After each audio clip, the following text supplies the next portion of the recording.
Greetings, Israel. This is titled Bantu Migration is Israelite Migration. Or a better title might be Israelites in Exile.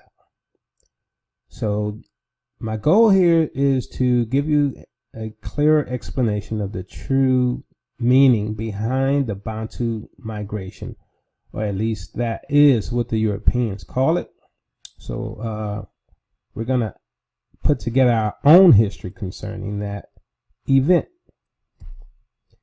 So, according to European documents and European historians, the story is that our people came from the area of West Africa in the Cameroon and Nigeria area, and for some reason, maybe due to famine or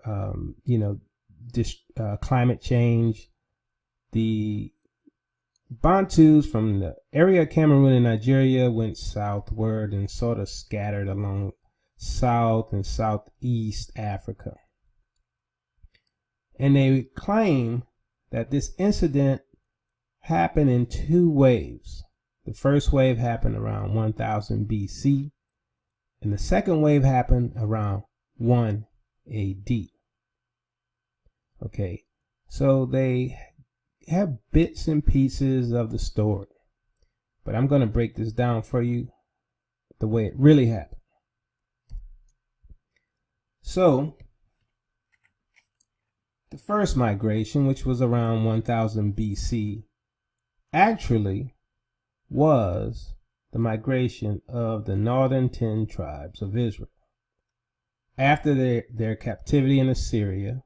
Right, we have the 2 Ezra example, where they left Assyria, went west, and crossed the Euphrates River and went into a land where no man dwelt.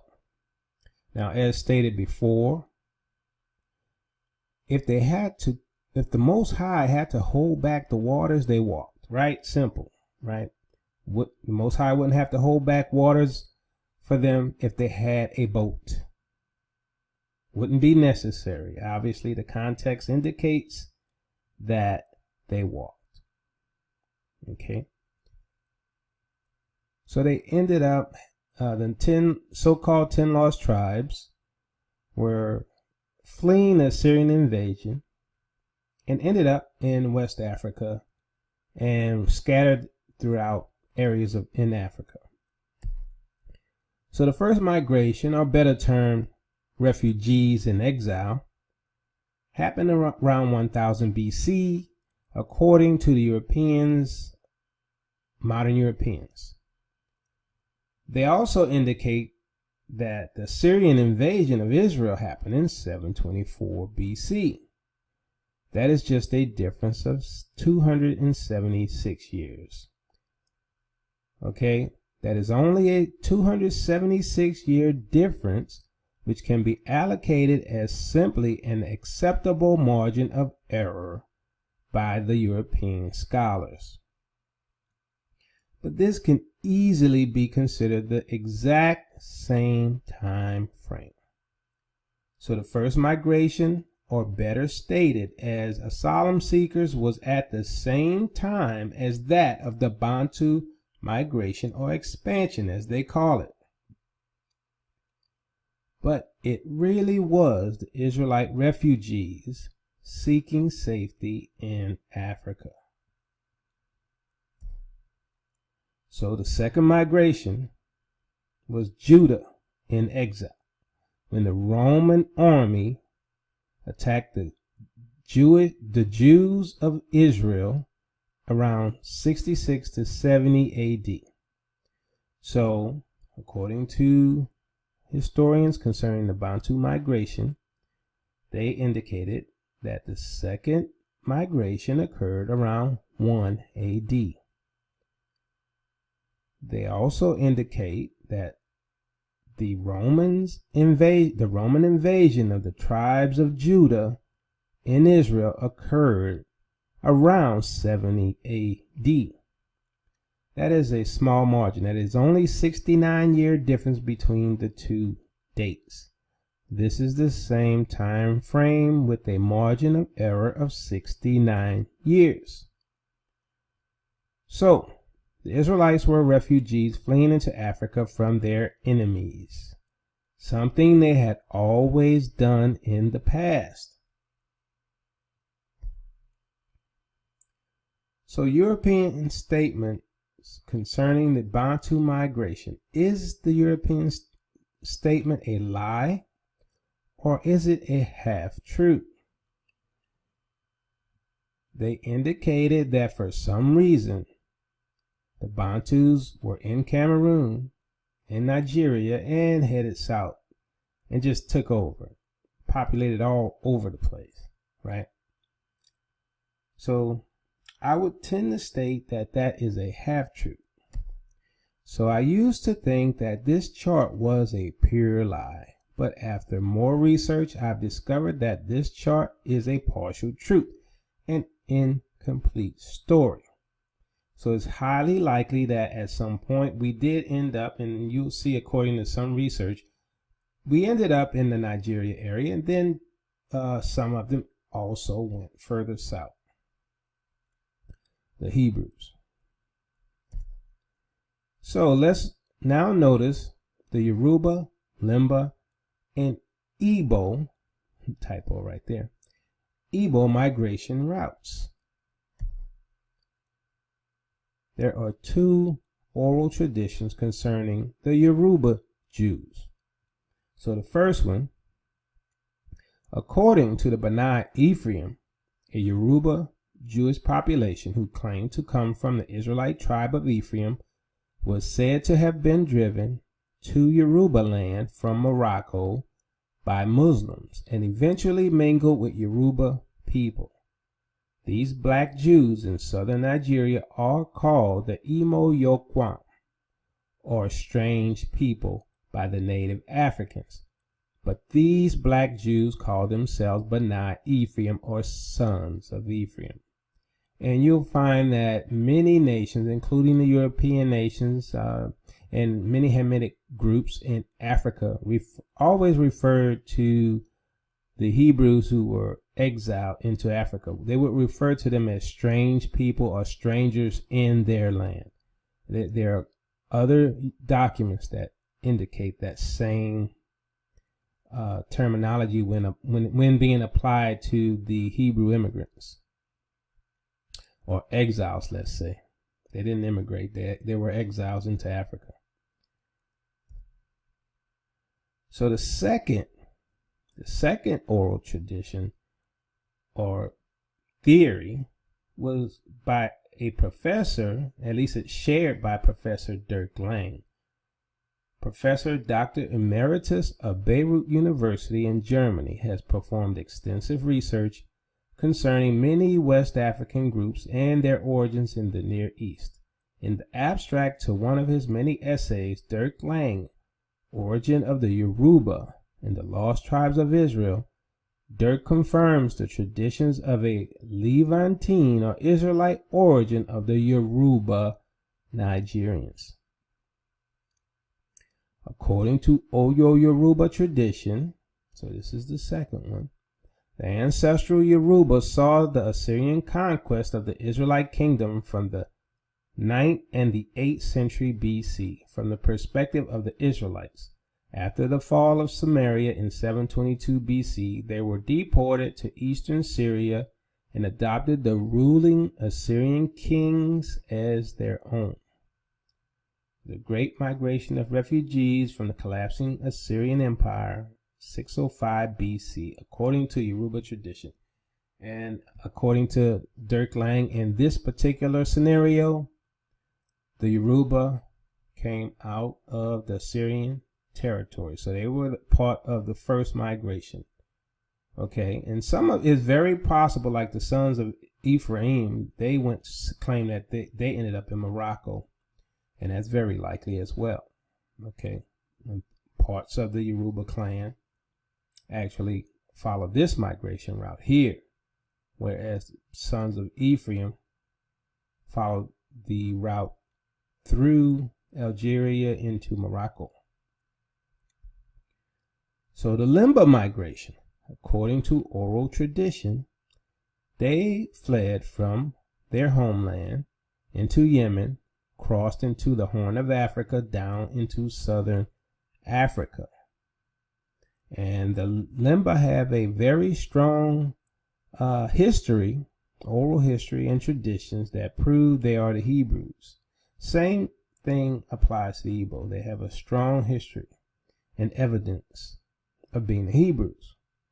Now, the people that actually have some of the strongest evidence are the Falasha Jews, which is why the fake Jews accepted them into their land, because it was well documented many years before the white Jews actually showed up that the Falasha Jews claimed to be of the tribe of Israel.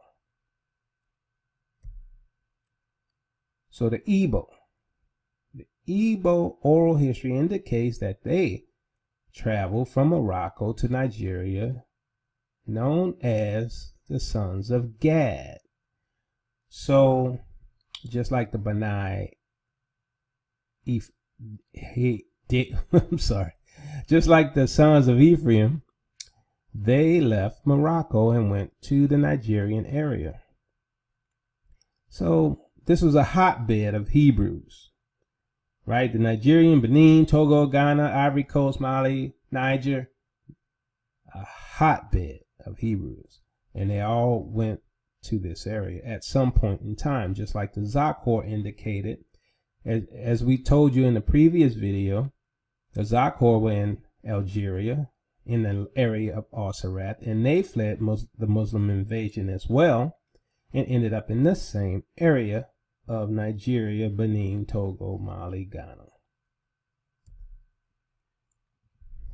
So, according to Eldad Hadani, or Eldad the Danite, the tribes of Naphtali, Gad, and Asher joined the Danites later in East Africa via Egypt.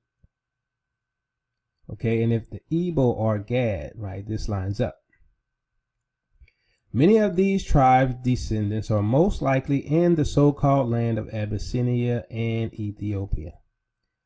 The Kikuyu of Kenya and Yibir of Somalia are also Hebrews in the east area of Africa. The tribe of Simeon and Manasseh are identified as being in the area of Iraq. A people known as Afro-Iraqi exist there to this very day. And they are most likely of the tribe of Simeon and Manasseh. Judah is in West Africa primarily and scattered to the non-African nations as slaves according to the scriptures. So here is a map of Abyssinia, and this encompassed modern day Ethiopia as well.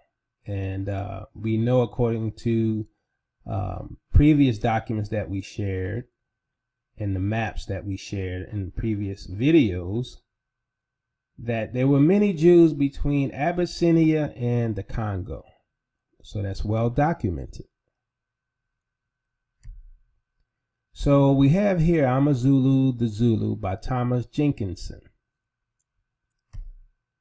Now this is concerning the Zulus and the evidence that they as well are Hebrews, and the fact that they have been in Africa for such a long time indicates that they as well were part of the 10 tribes that went into Africa via the Exodus, the exile by the Assyrians. So here we have, they used to practice circumcision universally, but Shaka put a stop to the practice among the Amazulu. Contact with the Arabs at some period may have been the means of introducing this. He's trying to give an out, right? He doesn't want to identify them as true Hebrews, so he come up with his fake theory there. But all the other articles and historians prove that they are the Hebrews. Okay, so the Kafirs got their name from them. The Mohammedans or Muslims call infidels Kafirs. They have ceremonies for the coming of age, both of boys and girls. They have sacrifices on such occasions too. They are polygamous, and the bridegroom pays a dowry of cattle to the father of the bride, as in old patriarchal times in Canaan and Ireland. Chiefs summon their wives to the royal hut. Common men visit each house separately. If a chief's daughter be seduced, the offender must pay the whole dowry as in Levitical law, whether the father give her in marriage or not. The Jewish law does not obtain amongst them in such cases. At the feast of first fruits, the people bring of their fruits to the chief before they taste themselves.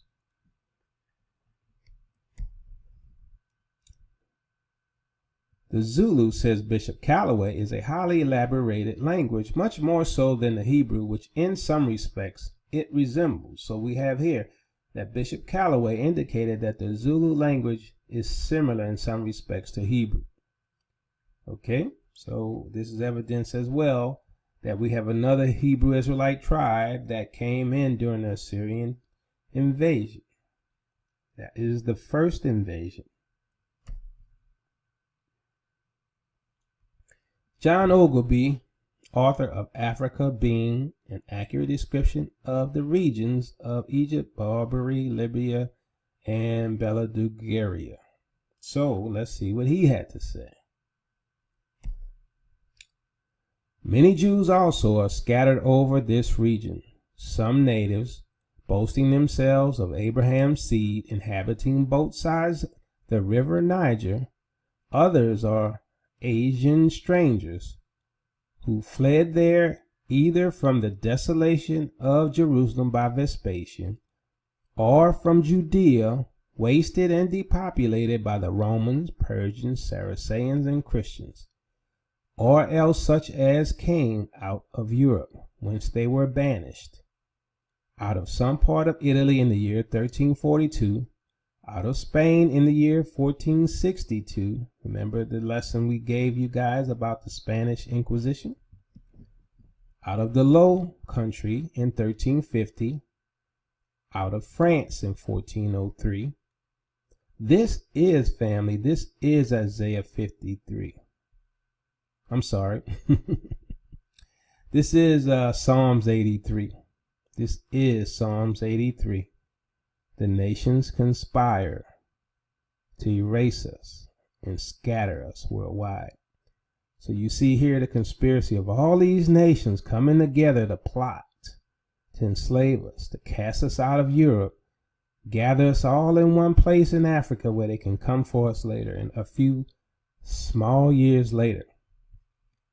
So you see here, even England, right? Out of England in 1422, these all different inhabit and are divided into several tribes, having no dominion, though both wealthy and numerous, but despised of all nations, just as the scriptures say, and so abominated by the Turks that they are not admitted to be Mahometans or Muslims unless first baptized, and then no otherwise made use of than to receive their customs and gather in their taxes. So just like today, they like what we do, they like our customs, they like our dance, and they take our money.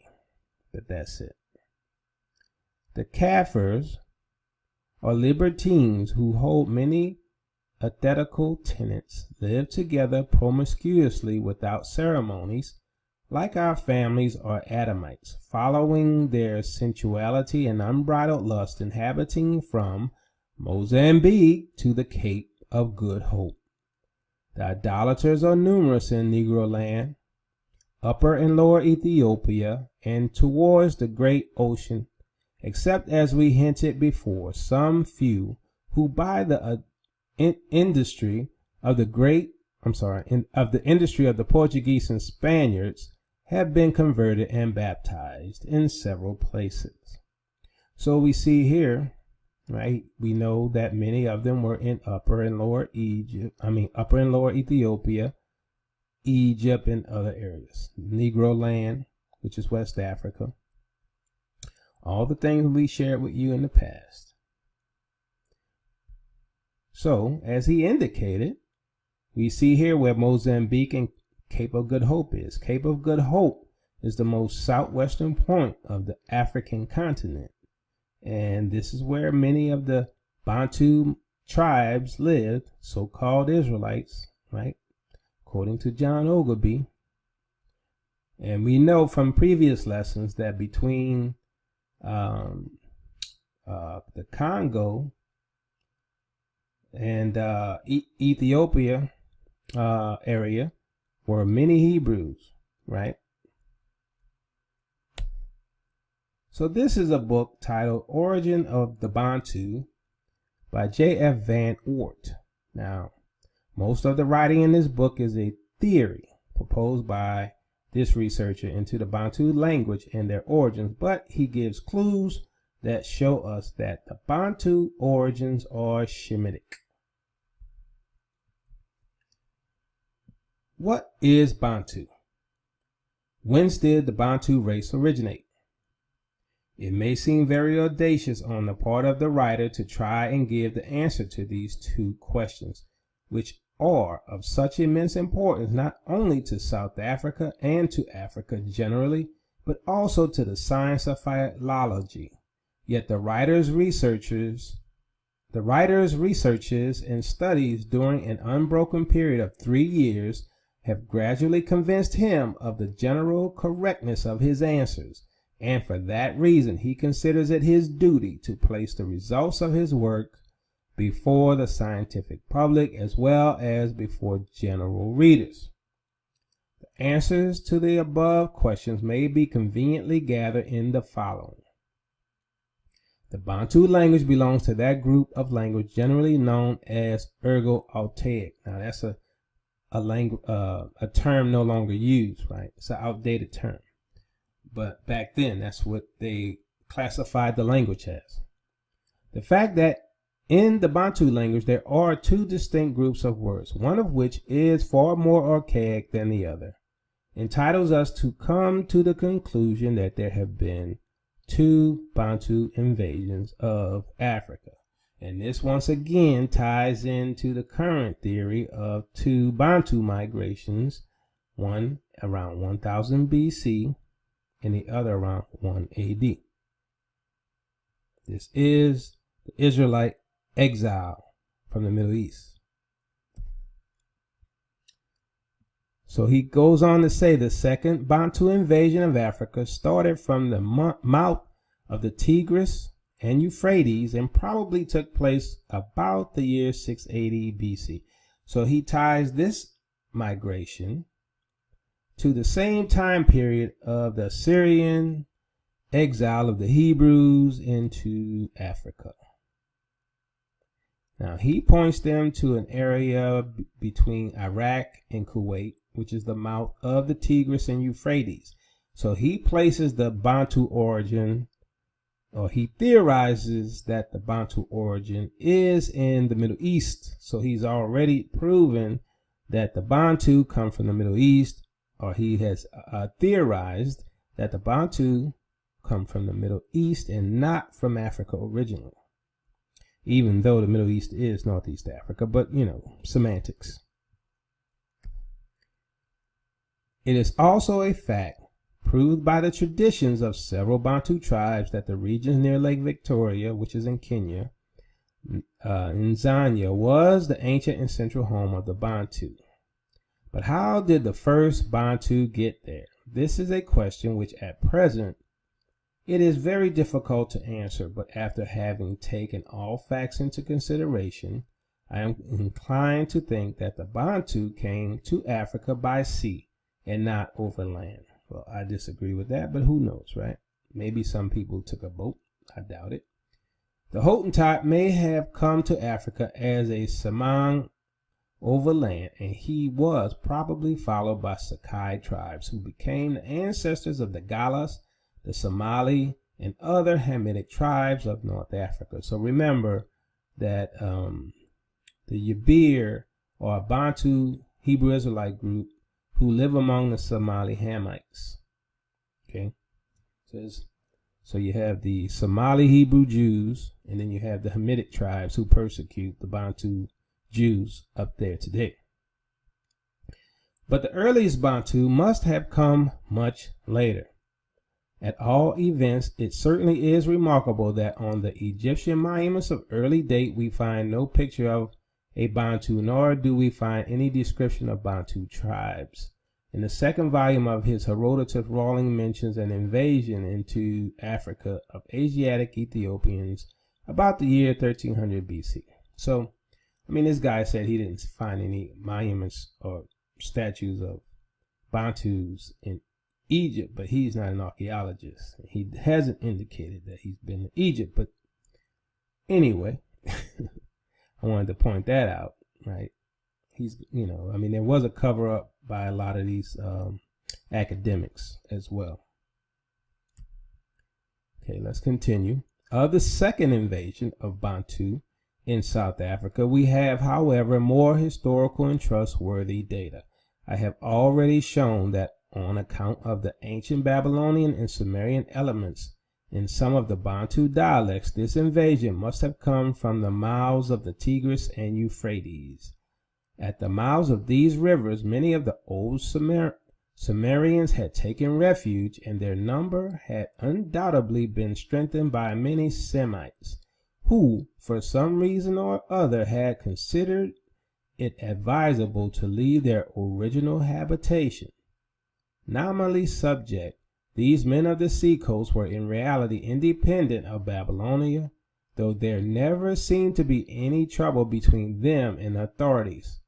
Matters changed, however, when about the year 900 BC, Babylonia became a dependency of Assyria, and the so-called king of Babylonia was really an Assyrian vassal.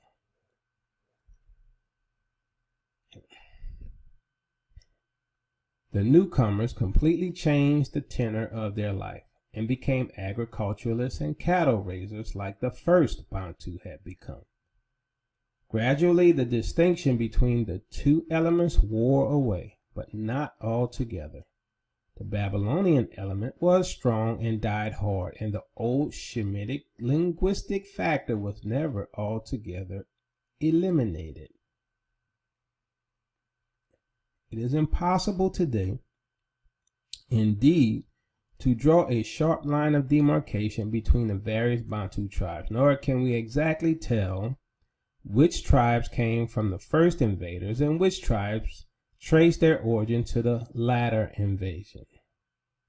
But, as a general rule, we may lay down that in those tribes in whose language we find but single traces of Shemitic, e.g. in Douala, Mpongwe, Isubu, Luganda, and Herero, we may see the descendants of the first Bantu invaders of Africa. So he calls the Bantus Shemitic invaders of Africa.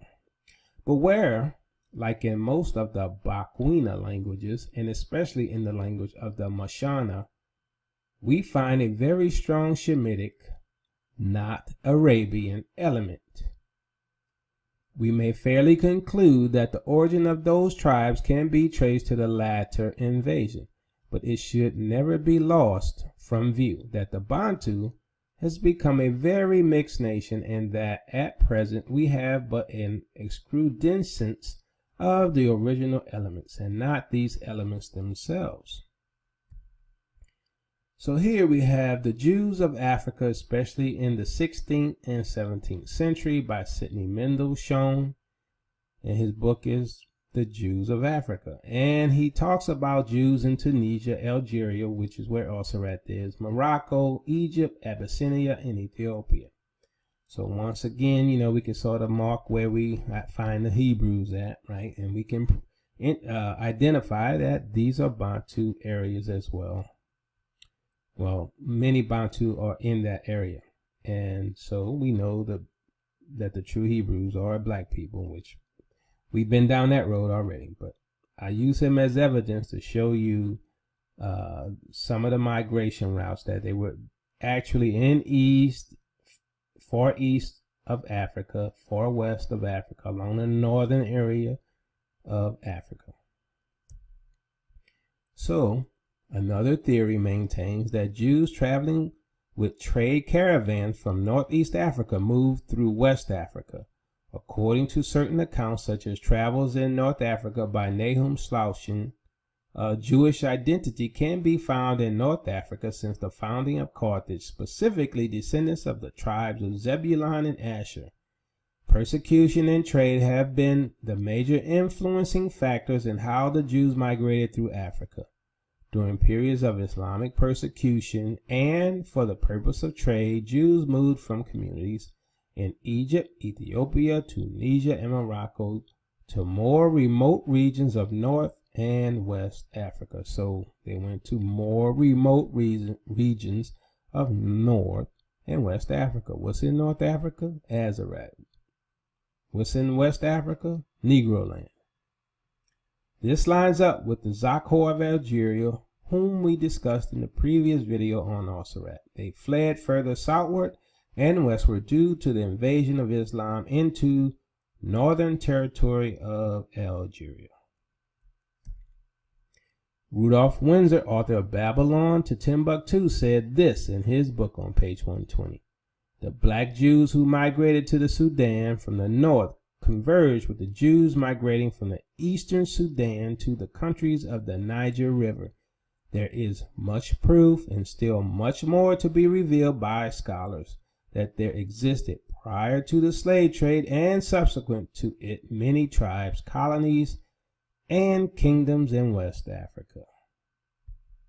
George E. Lichtblau, author of Jewish Roots in Africa, had this to say in his book about the Hebrew dispersion into Africa.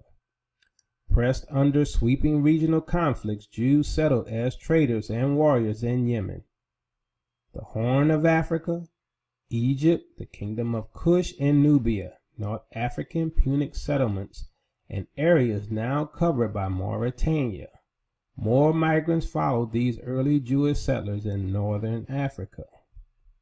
So we see that the North African and the Israelite migration is the same. And we see that the route that the Hebrews took as they came in, it lines up with their story. It lines up with the oral story. It lines up with the European story of migrations into along the northern part of Africa into Morocco, into Algeria, ultimately into West Africa and South Africa, right, where there was a huge congregation in Negro land.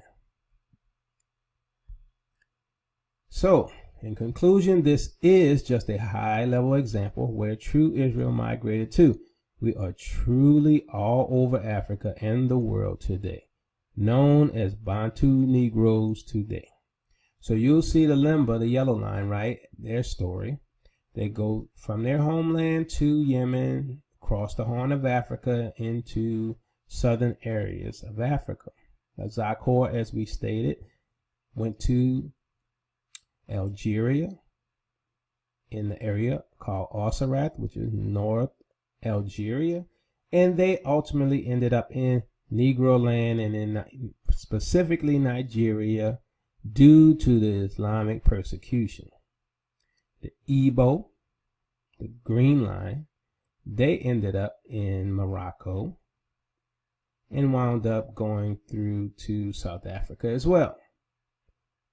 And the Yoruba, this is the line that represents Dirk's scenario, where they ended up into Nigeria, fleeing Muslim invasion.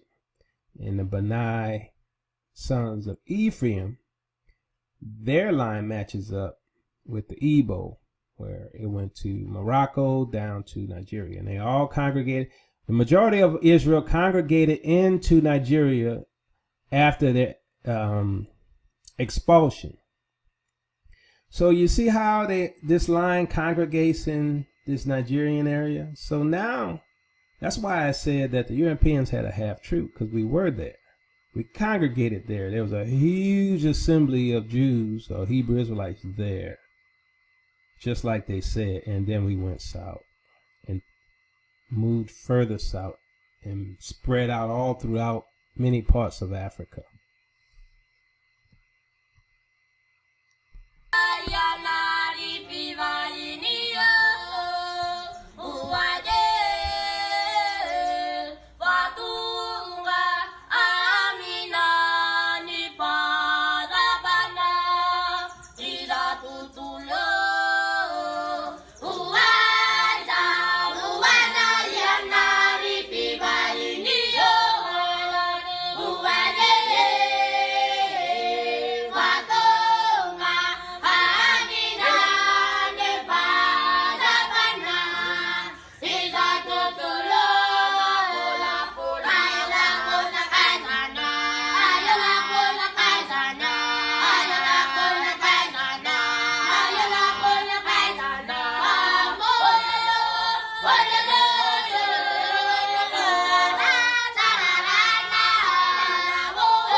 So if you like what we do and want to help us keep sharing the truth, please support us at patreon.com/TEOTW.